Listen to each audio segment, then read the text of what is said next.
ഏത് രീതിയിലുള്ള കഥാപാത്രവും കൈകാര്യം ചെയ്യാൻ പ്രാപ്തിയുള്ള നടനാണ് ഷൈൻ. ഗദാമയിലെ ഒരു ചെറിയ കഥാപാത്രം വളരെ കൈയടക്കത്തോടെ അവതരിപ്പിച്ചുകൊണ്ട് കടന്നുവന്ന ഷൈൻ 30ഓളം ചിത്രങ്ങളിൽ അഭിനയിച്ചിട്ടുണ്ടെങ്കിലും കമ്മട്ടിപ്പാടത്തിലെ അബ്ഗാരി ജോണിയും അന്നയും റസൂലും എന്ന ചിത്രത്തിലെ അബുവും കുറുപ്പിലെ ബാസിപ്പിളയും ഒക്കെയാണ് ആളുകൾക്ക് ഇഷ്ടപ്പെട്ട താരത്തിന്റെ കഥാപാത്രങ്ങൾ. ഒരേ സമയം അഭിനയ സാധ്യതയും വെല്ലുവിളി നിറഞ്ഞ കഥാപാത്രങ്ങൾ അനായാസന കൈകാര്യം ചെയ്യാനുള്ള കഴിവ് ഷൈനുണ്ടെന്ന് എടുത്തു പറയേണ്ടതാണ്.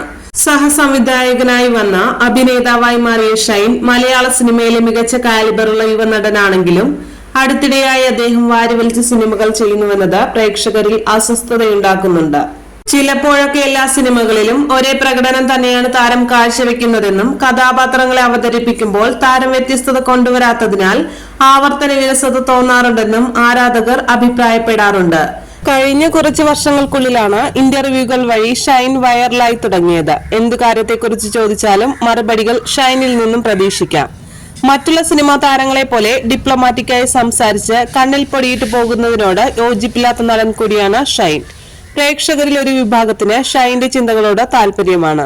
അതേസമയം എതിർക്കുന്നവർ ഷൈൻ ലഹരി ഉപയോഗിച്ച് സ്ഥിരത നഷ്ടപ്പെട്ട് പരസ്പര ബന്ധമില്ലാതെ സംസാരിക്കുകയും പെരുമാറുകയും ചെയ്യുന്നുവെന്നാണ് കുറ്റപ്പെടുത്തുന്നത്.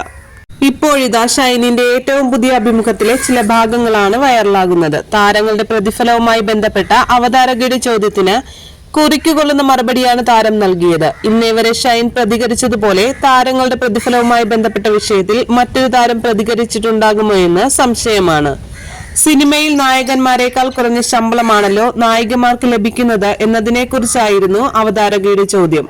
വിജയ് 100 കോടി പ്രതിഫലം വാങ്ങുമ്പോൾ ലേഡി സൂപ്പർ സ്റ്റാർ എന്ന് വിളിക്കപ്പെടുന്ന നയൻതാരയ്ക്ക് അത്ര പ്രതിഫലമില്ലല്ലോ എന്നായിരുന്നു അവതാരികയുടെ ചോദ്യം. ഒരു നടൻ നല്ലതാവണമെന്നില്ല ഉയർന്ന പ്രതിഫലം കിട്ടാനെന്നതായിരുന്നു ഷൈൻ അതിന് നൽകിയ മറുപടി. സൂപ്പർ സ്റ്റാറുകൾ എന്ന് വിളിക്കുന്നവർക്കൊക്കെ വിജയുടെ സാലറി കിട്ടുമോ? അങ്ങനെയെങ്കിൽ മമ്മൂട്ടിക്കും മോഹൻലാലിനും എത്ര പ്രതിഫലം കിട്ടുന്നുണ്ട്?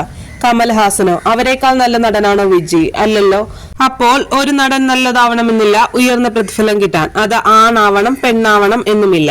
മദ്യമല്ലേ ഏറ്റവും കൂടുതൽ വിറ്റുപോകുന്നത്, ബൈബിൾ അല്ലല്ലോ എന്നതായിരുന്നു ഷൈനിന്റെ മറുപടി. വീഡിയോ പുറത്തെടുത്തതോടെ ഇത് സോഷ്യൽ മീഡിയയിൽ ശ്രദ്ധ നേടുകയും ചെയ്തു. ഇതിലും നല്ല മറുപടി സ്വപ്നങ്ങളിൽ മാത്രമെന്നാണ് ഷൈൻ ആരാധകർ താരത്തെ പ്രശംസിച്ചു കുറിച്ചത്. അതേസമയം മദ്യത്തെയും ബൈബിളിനെയും കുറിച്ച് ഷൈൻ പറഞ്ഞത് തെറ്റാണെന്ന് പറഞ്ഞ് ചിലർ രംഗത്തെത്തിയിട്ടുണ്ട്. മലയാളവും കടന്ന് തമിഴിലും തെലുങ്കിലും അടക്കം തിരക്കുള്ള നടനാണിന്ന് ഷൈൻ. അടുത്തിടെ ഷൈൻ അഭിനയിച്ച തിയേറ്ററുകളിലെത്തിയ തമിഴ് സിനിമ ജിഗർ തന്ത്ര XX മികച്ച പ്രകടനമാണ് നടത്തിയത്. ഡാൻസ് പാർട്ടിയാണ് മലയാളത്തിൽ അവസാനമായി ഇറങ്ങിയ സിനിമ. പ്രയാഗ മാർട്ടിൻ അടക്കമുള്ളവർ പ്രത്യക്ഷപ്പെട്ട സിനിമ പക്ഷേ പരാജയമായിരുന്നു.